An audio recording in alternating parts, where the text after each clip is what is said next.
Welcome to Bounce, playful, unfussy conversations with SoCal's arts and culture stars. I'm your host, Susan Petrella, a lifelong arts and culture patron, advocate, and the rockstar consultant who rockets your business to success.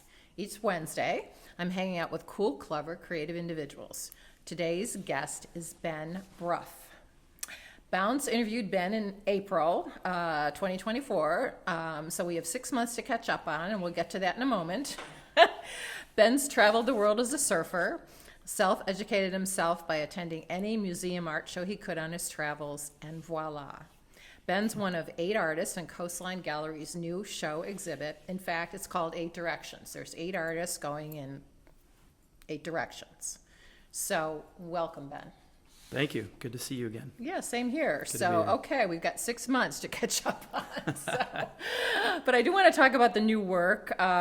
It's kind of interesting. There seems to be a cowboy theme, men puffing cigarettes, women packing pistols. There's also cacti and hula girls. It's very eclectic. So tell me about where that kind of came from. Yeah, there's been a little shift in my work in the last probably 4 years. Most of my work is based off, things I'm into, music, cinema, places I go to, like just stuff that, I enjoy. But the Cowgirls kind of came from just, I had a pretty dark turmoil situation, and the Western music really just, which I always liked before, but it just really comforted me. It's like, listen to the lyrics, lost my dog, lost my house, lost my wife, dove into a bottle of whiskey. So it made sense. So, Okay. so I kind of just started kind of painting that, and listening to Patsy Cline and Kitty Wells and Loretta Lynn, and those voices just kind of translated to these trying to make these beautiful cowgirls on the Yeah, but page. they're packing pistols, so what is Yeah, sometimes they're sharpshooters, sometimes they got them, sometimes they're tough, smoking cigs, and then it all just kind of comes together because I grew up in Hawaii, and there was a lot of Paniolos there. It was pretty, I never grew up on a ranch, but it was very country where I grew up. Okay. It wasn't the city. I grew up barefoot, in the jungle in the country, and went to school with real cowboys and people that there's ranches over there, and so it's always just kind of been, growing up and watching Westerns, it's all just, circular, and California or Hollywood where a lot of the Westerns were, filmed, and, the desert's right there. So it's all just things that were within my reach. And I just mix it between the Hawaiiana, because a lot of the steel guitar sound, that the Hawaiians use adopted from the Spanish musicians that came over there. It's all just kind of like an intermix of my world that spins around in my head. Lots of greens, though. Greens and blues. So, Yeah. Okay. Yeah, that's another thing of the shift as far as also just trying to get a little more looser, more expressive with my work, not caring, let the paint drip a little more, and trying to find those in between moments instead of trying to get really tight, which I've tried in the past. But the greens and the blues, I think it's more of just like the ocean, the greens of the plants, and trying to kind of like tone my palette down a little bit and not be so chaotic, because I've looked at some work in my past and study it, and a lot of like primary colors and things, and I'm trying to just maybe tone it down and bring into more of a digestible palette, so. Earlier, before our interview started, there's some wonderful posters that have been framed, and you were drawn to Muro. And I guess that goes back to Jane's I had a conversation I had with Jane yesterday on our art day. We were talking about Ben. We were talking about you. I hope your ears were ringing. But we were wondering where the style kind of came from that your paintings reflect. Well, I've kind of just always wanted to be an artist. I think 4th grade I told my teacher I wanted to be an artist. I didn't know that. I think I wanted to be a cartoonist because I just like drawing, pencil and paper. And as I got older, I started kind of like understanding. My grandfather was a painter, so that was always around. I'd see that, but then I'd start really picking up a paintbrush till I was about 17, 18, and that's when I was kind of traveling the world. I'd go into museums. Got really turned on by the Dada movement. Also through music, because I was into like punk rock music, going against the grain, just kind of being your own person, and looked at what those guys were doing, and it was just like, whoa, that was amazing. And a lot of it was really childlike scrawl. I like seeing the human error in paintings, and Picasso and Miro, and I do appreciate a Chuck Close or something very, very well rendered, but I like seeing the human imagination on a piece. So a rougher, kind of a rougher style. A little more rougher style, yeah. And I just like the child, child like art. They just don't think, and they just kind of do, And I'm just kind of turned on by that. We're looking at this Motherwell right here too, and it's like someone doesn't know art. They look at that and like, oh, my kid could do that. But you look at it really closely, and you're like, no, not really. And it's like, it's just beautiful, And like we see like the little drips and or same with this Moreau, you see like his overspray that he would do, and these just kind of otherworldly characters. And I don't know, that's just kind of what makes me tick, and kind of like felt more drawn to that type of work. And not like I tried to paint like that or drew like that. I always had like a, just maybe I couldn't draw a face well, so it just kind of started that way. Okay. So not as refined. Yeah. Yeah. I have exercised myself and abilities and done a few portraits of grandparents and done them in like the portrait way, and been pretty pleased with them. But I don't want to sit and paint like that. I want to be fast and loose and quick and let the work kind of do it for me. So what about surfing? Is that still a big part of? Oh yeah, I mean, I'm still I'm in the ocean every day, pretty much, as much as I can, and it's kind of surfing too. You got to kind of think, I hate the cliche of surfing, because I love doing it, but I hate I don't know, because it gets kind of, I don't want to sound too dorky, like, oh, I need a spiritual ride in the way, but it's like when you surf, you have to be quick thinking, especially like where I grew up, where there's a lot of really shallow reef, a lot of rocks. The wave is always changing. It's not like skateboarding where the ramp's always there and it's always the same thing. The wave is always changing. It's always moving. You have to bend with it, and you have to just kind of go off instinct. And I think I've kind of, not to sound cliche, but translate that into my work, where I'm just trying to be loose and kind of like intuitive to it. So it's all just the same energy kind of flowing around. But I still surf all the time, and it's good to clear your head, and yeah. So you're going to be traveling to surf anywhere?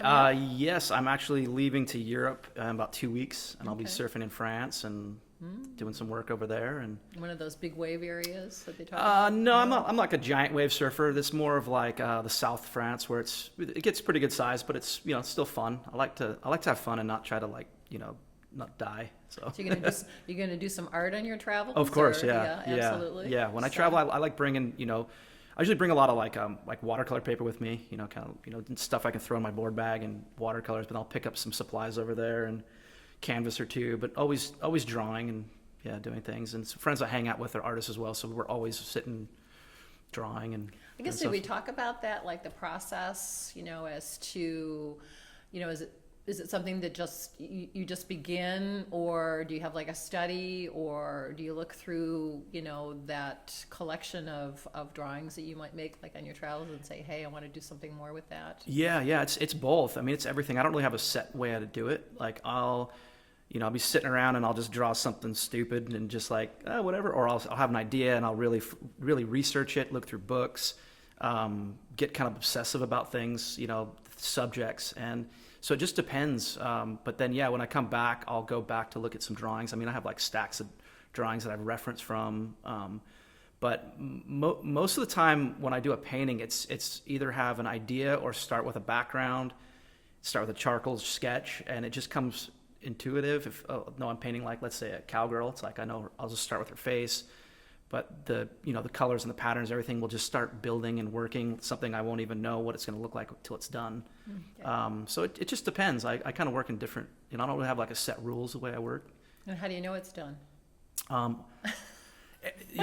That's a really good question. I had one artist who put like his, who he rents the studio from, like with a post-it note saying it's done. It's like drove him mad.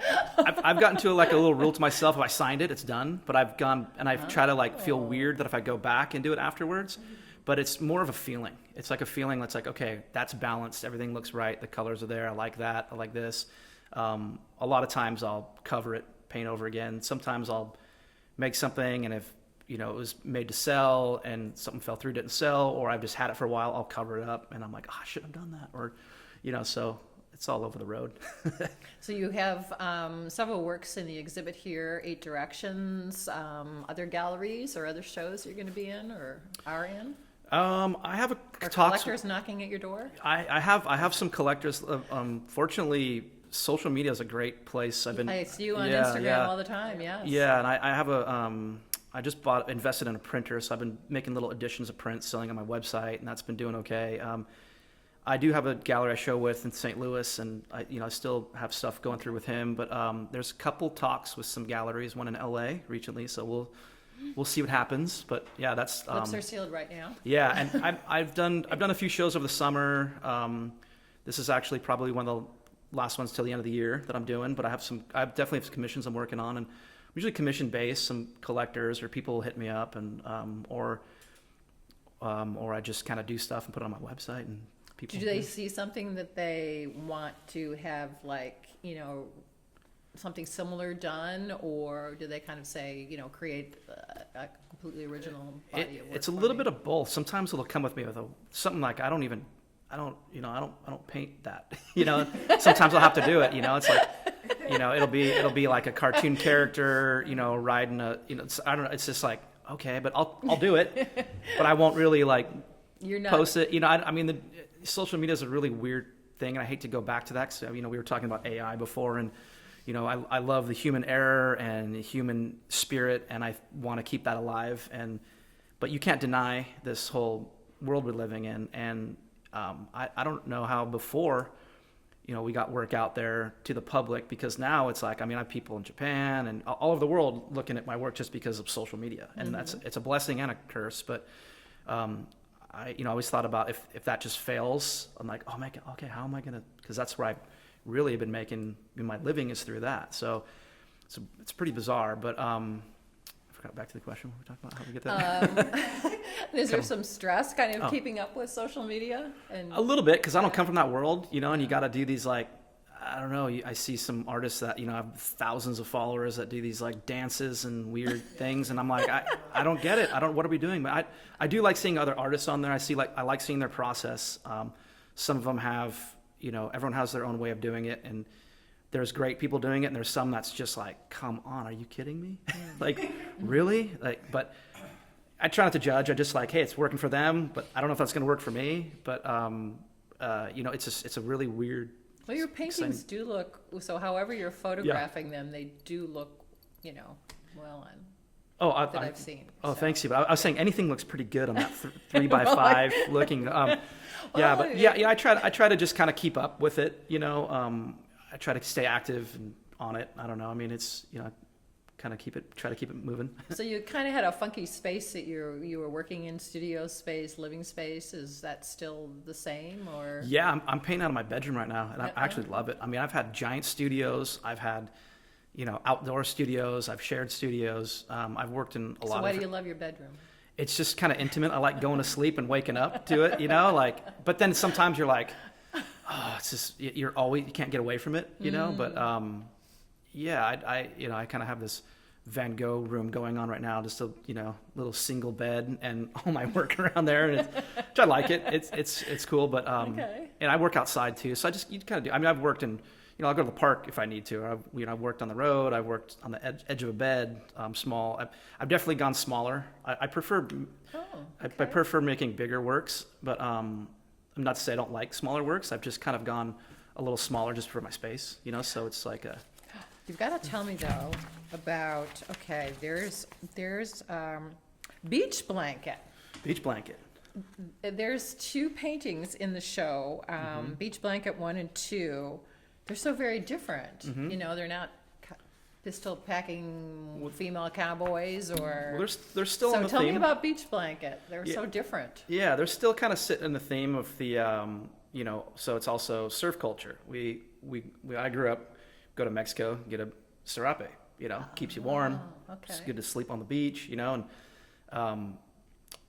also too, those were made, as I've kind of studied a little bit, that they were made like Spanish families would, or all over the world would tell their stories of their families through each line, each pattern.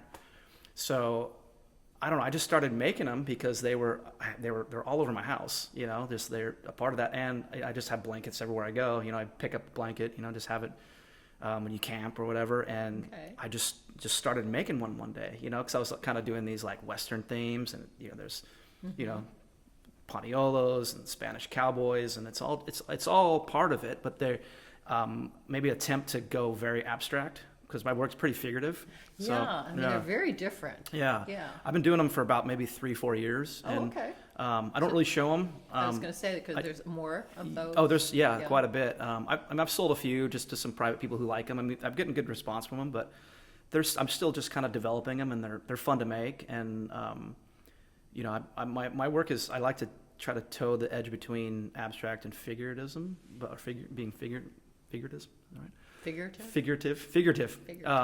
But those were just pure, you know, abstract. I think maybe most of my friends are pure abstract, hanging out with them. So I was trying to like make my own, but I just kind of made them just because they're around. I mean, I've lived in Costa Mesa 20 years. You know, I have like, you know, I have my travels. I see them all over the place, and we've just collected them. My parents have had them since I was a little kid. You know, Okay, it's just like so very different from the other work. Yeah, I was just yeah, curious, yeah. very curious. Yeah. But maybe one more question about influence by other artists or Mm-hmm. friends.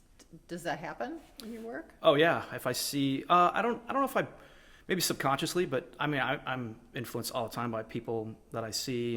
You know, I'm surrounded by great artists, so you know, there's always something where I'm like, oh man, like they're really doing a lot. Miro-ish maybe coming up. I mean, I've liked him since I was a little kid, you know, but you know, yeah, I mean, I wouldn't want to copy that straight, but I think the spirit of his looseness and the balance and the colors, I think of what I really like about Miro and all those Spanish artists, you know, abstract artists and everything. So, yeah. So I mean, yeah. I mean, I guess subconsciously the influences all land in my work, but a lot of my influences come from cinema, music, traveling, books. But So cinema is the Westerns?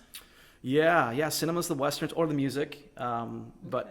yeah, I mean, I have a lot of work too that I don't show. You know, I've done like, you know, movies that I like and things like that, but pretty much kind of been sticking to, you know, what you see here. Yeah. Okay, well, thank you. Thank you. Thanks, Ben, for sharing your story with us, your 6-month story. You've made Bounce Bounce. A special thank you to our generous sponsor, Coastline College and its Fine Art Department and Art Gallery, David Michael Lee, director, curator, professor. He's also Bounce's wonderful producer, audio tech. Thanks, Dave. Until next time. Thank you. Thanks.